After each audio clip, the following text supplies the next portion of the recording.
ලංකාවේ ලොකුම පල්ලිය තමයි තේවත්තේ පල්ලිය. ඉතින් හාස්කම් ගොඩක් තියෙන තැනක් මේ පල්ලිය. ඒ වගේම හරිම ලස්සන තැනක්. අහසින් බලද්දි කුරුසේ හැඩයට තමයි මේ පල්ලිය තියෙන්නේ. ඉතින් මේ පල්ලියම කොටසක් තමයි මම ඔයාලට අද පෙන්වන තැන. ඉතින් හරිම ලස්සන තැනක්, හරිම නිස්කලංක තැනක්, නිදහසේ ඉන්න පුළුවන් තැනක්. ඉතින් මම නම් හරි මාසයි ගිහිල්ලා ඉඳලා එන්න. ඉතින් ඔයාලත් බලන්නකෝ. මං හිතනවා ගොඩක් අය මේ තැනට ගිහිල්ලා නැතුව ඇති කියලා තේවත්තේ පල්ලි ගියාට. ඉතින් ඒ හින්දා තමයි මම මේ වීඩියෝ එක ඔයාලත් එක්ක ෂෙයා කරගන්න හිතුවේ. ඉතින් බලන් ඉන්නකෝ.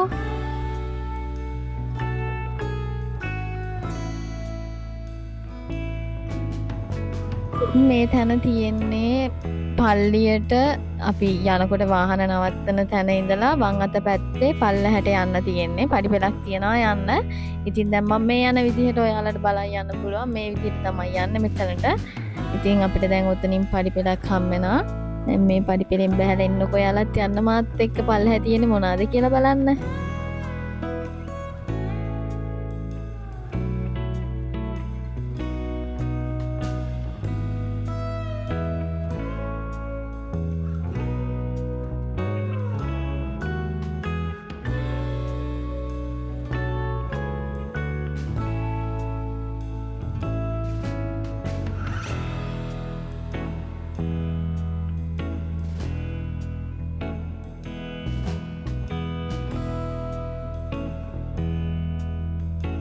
මං ඉතින් පඩිපෙළෙන් බහැලා යනකොට මං ඈත තියලා දැක්ක ලස්සන දේවස්ථානයක් තියෙනවා. එතන ගොඩක් අය ෆොටෝස් ගන්නවත් එහෙම දැක්කම. ඉතින් මං දේවස්ථානයටත් යන්න අමතක කරේ නෑ. මොකද මං හරි ආසම තැනක් තමයි පල්ලිය කියන තැන. ඉතින් ඒ හින්දා මං දේවස්ථානය ඇතුළටත් යනවා.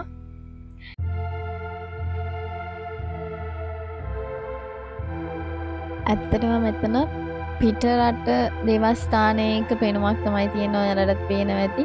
මෙතන තව මාළු තියෙන පොඩි පොකුණක් තිබ්බා. ඉතින් ඒකෙත් ගොඩක් මාළු හිටියා. ඉතින් හරිම ලස්සනයි, හරිම නිස්කලංකයි, ස්වභාවික පරිසරයේ වට වෙච්ච හරිම ලස්සන තැනක තමයි මේ දේවස්ථානය තියෙන්නේ.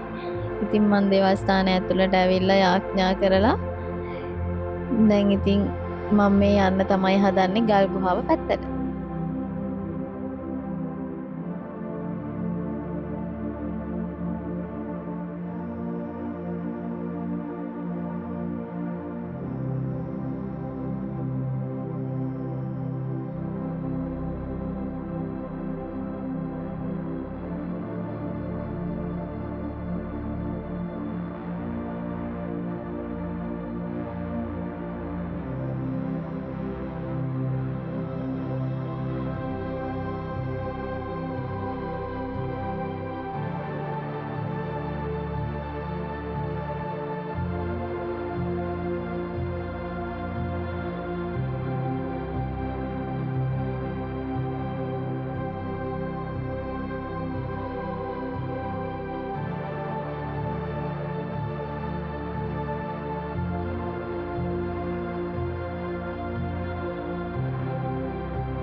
ඉතින් මේ තමයි මං කියපු තැන ගල් ගුහාව තියෙන ලස්සනම ලස්සන මනස නිදහස් කරගන්න පුළුවන් තැන.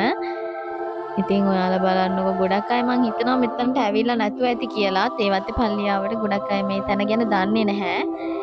ඉතින් ටික දෙනෙක් හිටියා එදා. ගොඩක් අය නම් හිටියේ නෑ. ටික දෙනෙක් හිටියා. මොකද ගොඩක් අය පල්ලියේ හිටියා. මහා පල්ලියේ හිටියා. ඒත් මෙතන නෑ. මොකද ගොඩක් අය එතනින් හැරිලා යනවා. ඉතින් මේ තැනට එන්නේ නැහැ. එන්නේ නැත්තේ දැනුවත්කමක් නැති නිසා කියලා මං හිතනවා. ඉතින් මං දැන් මේ ඉස්සරහට යනවා ගල් ගුහාව පැත්තට.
මං ඉතින් මෙතන පොඩි වෙලාවක් නිදහසේ හිටියා.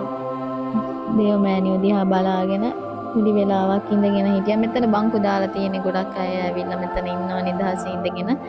ඉතින් මෙතන හැමදේම කරන්න පුළුවන්. ඊට පන්දම් පත්තු කරන්නත් පුළුවන් මෙතන.